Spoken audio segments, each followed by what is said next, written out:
let's rate and review Ali Hazelwood's books. We've got The Love Hypothesis, Love on the Brain, and Love Theoretically. This is all her Women in STEM romance novel series. I am now a big fan of Ali Hazelwood's books, and I thought it would be fun to rate and review and rank her 3 Women in STEM novels. Let's begin with The Love Hypothesis, where it all started. I read this book when it first came out. This book was everywhere. You could not escape it. Everyone was talking about it. It was just so hyped up. And I read it and I enjoyed it. I thought it was good, but was it as good as everyone was hyping it up to be? It's been a while since I read this book, so there's a lot that I've forgotten.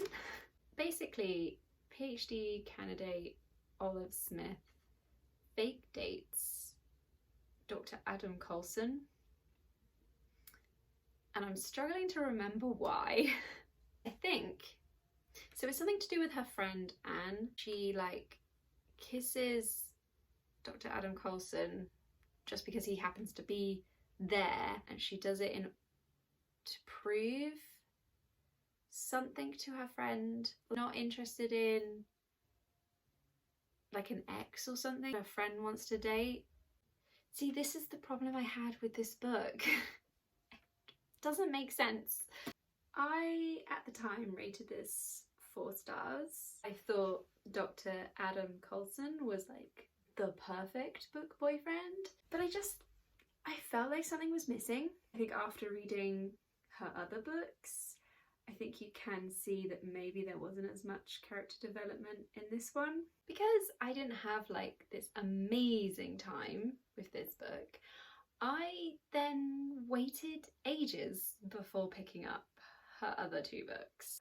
And I feel bad because a few weeks ago I read both those books back to back and they were amazing. I also am a bit annoyed because I let myself get influenced by people who were reviewing Love on the Brain and saying it was too similar to The Love Hypothesis, and that really annoyed them. I let those book reviews put me off reading Love on the Brain. I wish I hadn't. A few weeks ago I read Love Theoretically, which is like the 3rd book in the series, the most recent book to be published. So in true mood reader fashion, I haven't been reading them in publication order. I loved this book. Okay, it has the similar setting and tropes that Ali Hazelwood is known for, so yes, there is fake dating, but there is a twist. The main character, Elsie, is a theoretical physicist and she's working as an adjunct professor, so she goes around and teaches at all these different universities, and she's not paid very much and she's just trying to make ends meet. So in order to make a little bit of extra money on the side, she basically works as a fake girlfriend, and she's fake dating this guy, and she really doesn't like this guy's older brother. Elsie gets the opportunity to apply for a job at MIT, and there's an experimental physicist there who ruined her mentor's career and who also happens to be the older brother of the guy she's fake dating. Because of course. I love that this book starts with a prologue with Elsie and Jack hiding in a bathroom. Like, it's funny, but he basically has to hold her, so it's a little bit sexy too. I loved Jack's character. I love how, as the story progresses, okay, yeah, they start off as being rivals, but once they get to know each other, Jack really sees Elsie and he wants to put her first and her needs. He wants her to like figure out what she really wants, and I loved that.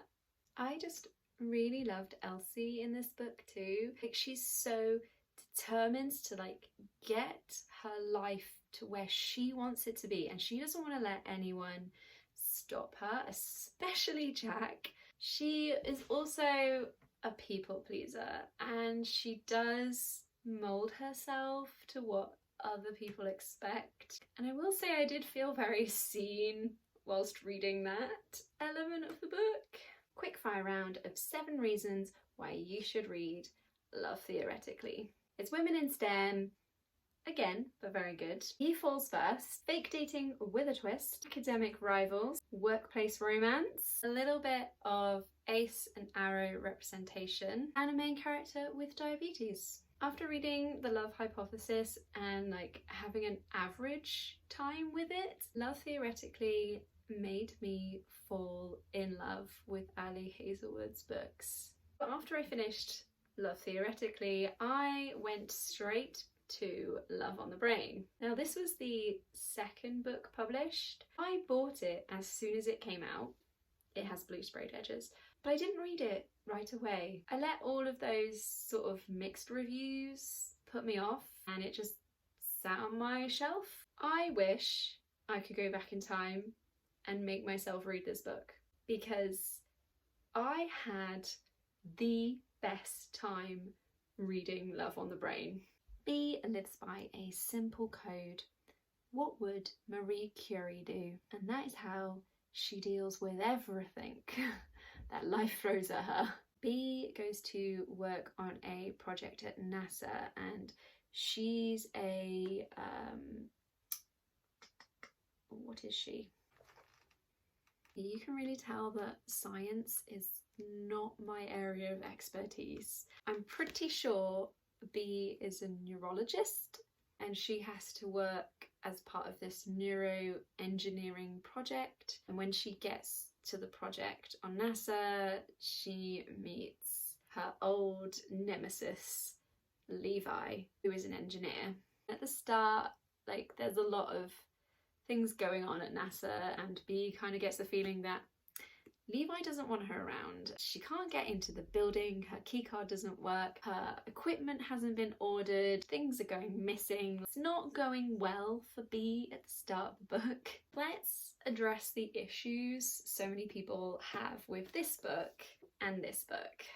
Yes, Levi is very similar to Adam. Some might say they're a little bit interchangeable. They kind of look the same, maybe behave the same a little bit, but I think Levi as a character is just more developed. There's just a bit more to him, like we get a bit more of his backstory and what's going on with his family, and I think I prefer Levi.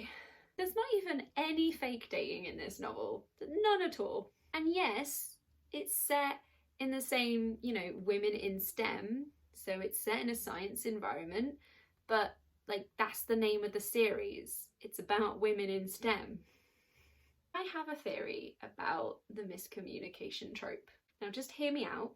I know a lot of readers absolutely hate the miscommunication trope, but I think when it's done well, it really works.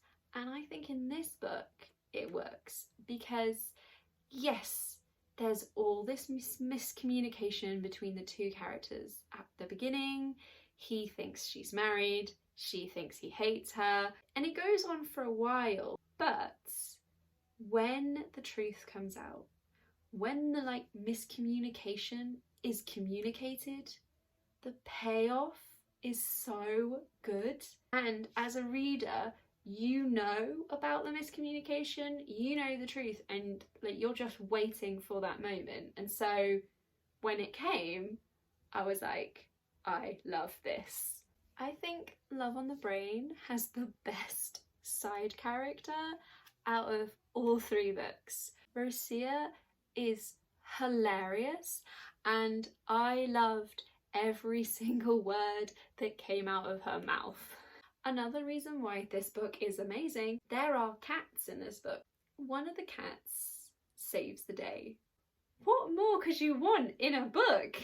Okay, I do have to admit, I am a cat person, and I really love reading about cats in books. Yeah, so maybe that's just a me thing. Also, I kind of feel like there's a little bit of a twist in the genre of this book. you're just happily reading it, and then all of a sudden there's kind of like a mystery and suspense, and I was like, okay, but I love this. So yeah, I really struggle to understand why people think this book is exactly the same as this book, because to me they are so different. After my chaotic ramblings about what I loved, I'm gonna rate them. I think Love Hypothesis is my least favourite. I still would give it probably a 4 stars because I do overrate my books, and I think it's still a really great read, and I know so many people absolutely love this book. It's not a 5 stars for me, but it is still a great romance. I think,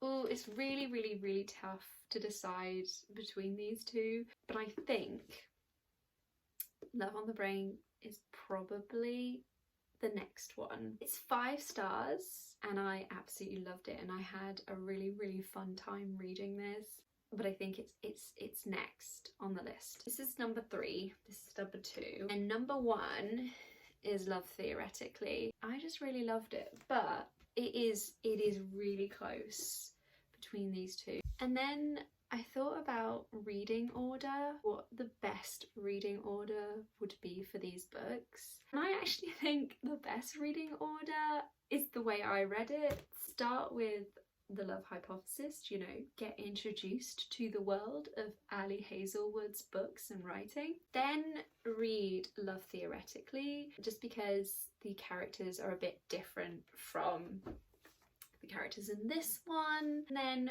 finish up with Love on the Brain. That's my reading order.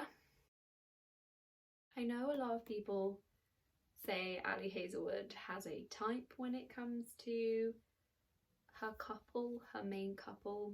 Like, he is very tall, like very tall, like just so tall. And then she is very small, really tiny. They would be right. She does have a type, but I don't really care. I still love these books.